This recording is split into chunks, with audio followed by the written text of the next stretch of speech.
Welcome to Because You Need to Know, recorded live at the Cohen Multimedia Studio at Chautauqua Institution. I'm Edwin K. Morse, President and founder of Pioneer Knowledge Services. This series is your digital resource of valuable conversations with nonprofit and knowledge management enthusiasts from across industries and from around the globe.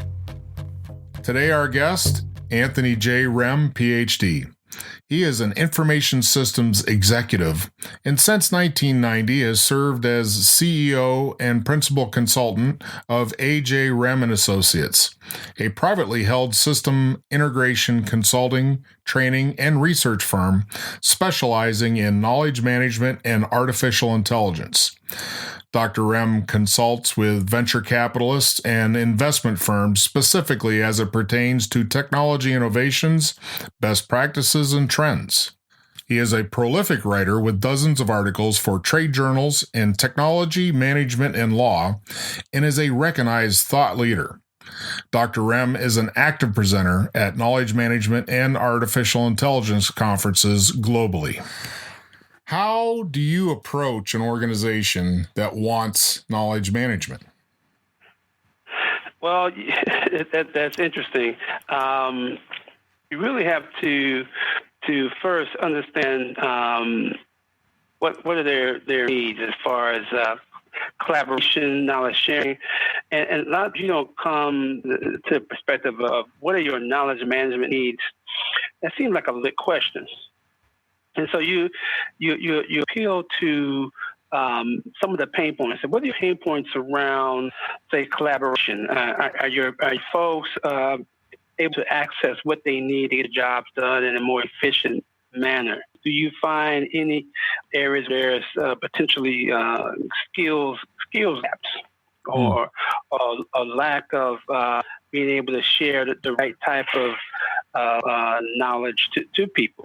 And sometimes you get in that debate of what actually is knowledge. You know, people talk about, I need access to information, I need access to data. Well, knowledge is actually, what I explain to folks, knowledge is actually the decisions that you make with that data or information, and be able to codify and capture that decision and be able to have it available and distributed across your organization. So what I heard, at least what the kind of the gist is that you have to have a thorough understanding or analysis of the organization first, right? You have to understand. Right. And sometimes you don't. You know, They come to you, say, well, I had a situation recently, organization was looking for knowledge management help, and they did a search and my name came up. They want to discuss their knowledge management issues. So I started asking, a lot of questions around, knowledge management concept. Never said knowledge management. I said the things like knowledge sharing, access to knowledge and things like that. Then I asked them about information. What do you think about the difference between information, data, and knowledge? Just to get their ideal and their focus of what knowledge management to them. Because a lot of companies, knowledge management means different things to them. Mm-hmm. And so to be able to get on that same page and then expand the possibilities based upon what their need is and understanding. And so when companies, if I'm approaching an organization and they may not even know they have a knowledge management need, like I said, it's most times it's around collaboration. Mm-hmm. So I need to be able to have my people collaborate and around topics and brainstorm and things like that. We talk about it branches into other things like storytelling. It branches into to capturing things on an application, because a lot of times they will start with a system. I need help on my SharePoint, on my Confluence, so whatever that is, knowledge management platform, knowledge repository. That's how they view knowledge management. Well, right. So that kind of gets into the idea that does every customer or every potential client, come to you knowing the exact thing they need? They think they know, and they have an idea right, they know. Yeah, they think they know. So right. you gotta play 100 questions to figure out if that's really the thing or not. So how often does that happen? How often do you actually shift a little bit and say, well, you came here looking for X, but it's actually Y? I would say maybe 30% of the time, because as knowledge management is evolving, it takes into account other disciplines like information architecture. You may get a situation where system related questions, but it's all about I can't find anything, and my search is broke, and so I said, well, you sort of have a knowledge management problem, but really focus in on information architecture, making your content consumable and accessible across your organization in a consistent manner. That is really crux of your issue. It could be architectural. They may have a system that's not talking to other systems. And so you kind of, on the fly, problem analysis on the fly. That's okay. What are the contributing factors to whatever problem you have, and then kind of pinpoint the one thing that you really need to focus on. Overall, they may need a knowledge management solution, and then I say, well, let's fix your immediate pain points. Let's look at it holistically and start thinking about an overall knowledge management strategy. Focus on knowledge transfer, part of succession planning. It could be, getting KM systems in line. It could be the underpinnings of collaboration and sharing. It could be a lot of things. But if you come into the conversation, we're trying to solve a problem, then evolve it to say, okay, this is where you can take this.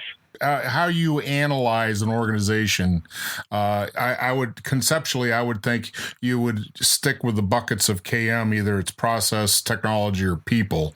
Do you use kind of you see where the pain points are? They housed? Are they more of an HR issue? Is it, does that come up like that? Once we kind of dive through peel back the onion, you try to where the opportunities are for success and really providing them what they need. And you're absolutely right. I look at those pillars. In the process side, and in the people side, or in the technology side, 9 times out of 10, run into technology, it could be a process piece. Or they run technology when it could be a people situation. I remember I was saying a minute ago, but understanding skill gaps in knowledge, right? And those are sometimes skill gaps or even gaps in the repository that you need to fill. It's always going to fall into one of the pillars. And then, as you know, those pillars have a lot of detail behind the covers, that you need to address. In your history of looking at this as an organizational capacity or function, do you have a stellar example of, boy, they just had it going on? What did they have going on? How did they make it look so good, or how did they achieve it? What would be the secret sauce that got them there? Is it leadership? Is it just a culture? Is it geography? I mean, situations that I've been in, as far as knowledge management, things that worked well, were the opportunities where the leadership was entrenched and really committed. And the times that things did not work as well is when leadership was not as committed. When you had to, on the other extreme, had to do some bootstrapping and low level, hey, let's prove that we can do this, and then show folks the opportunity here, and from that perspective. But when leadership is entrenched and is open for that is great. I ran into an opportunity where the culture is fantastic, right? They shared, they collaborated, they just bought into it. It was a research organization, and it really helped them understand and do research better, because they knew what projects were going, what knowledge can be shared, reused. It was great. What they needed was a better process of getting that done. And so they were already bought into it. They were already having some success, but the leadership felt they could have more. have more success with that if we had more instead of the bits of different processes, have an overall process of how we would collaborate and share. And so coming in an environment, it was fun because you didn't have to explain everything or why you should do and the other. They're already drinking Kool-Aid. They're already ready to go. So what would have been who was driving that to get it that far? Was that just the leadership of the organization already built that culture? Yeah, that goes back to the leadership. But see, over time, you can't drive culture by just putting in an application or putting in a process. Yeah. Culture is something that has to happen over time. It's a mindset. It's almost, you have to get the people. But here we go again. People, processes, technology. You have to get the people mindset and all on the same page and march to that same sheet of music. Say, okay, this is what we want to be. We want to share what we know. We want to be collaborative. You got to have that. And start to put that corporate DNA. So if you don't have that, it's hard to that change. Knowledge management, but the one piece that's a thread in there is change management. And that culture to change and accept that is a good thing, and that would enrich everyone's job and what they do. Because a lot of people are knowledge hoarders, just want to share what they know. They feel, this is my job security. However, as we know, knowledge becomes obsolete. So everything will be fixed when we get to a level of artificial intelligence. It'll all run smoothly. Yeah. Exactly. Get all those people out of there.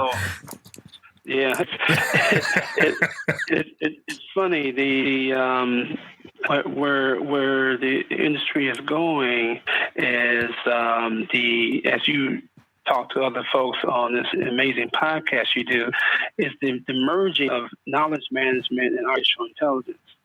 Because at the core of each is our knowledge. Capturing that knowledge, disseminating that knowledge, using it to make better decisions and to create better product services. It all has that core knowledge. And knowledge management brings a lot of process to the AI piece, because we remember in AI, in this particular case, talking about machine learning and different machine learning algorithms that are available today.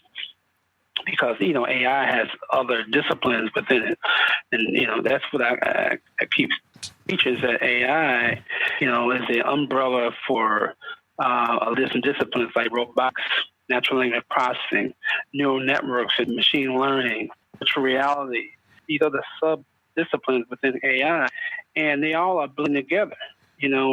For instance, with you Google Home or your Alexa, that natural language processing, what do you people think is on the back end? You talk to this, it interprets what you say, and then it turns back information in the form of a voice telling you certain things like the weather or the time or your schedule. But a lot of it, you have to feed it data so it can go and interpret it for you.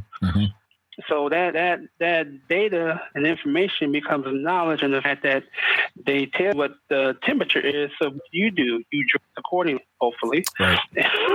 and go there. So you see that AI it still has that underlying process, line thread of knowledge. Right.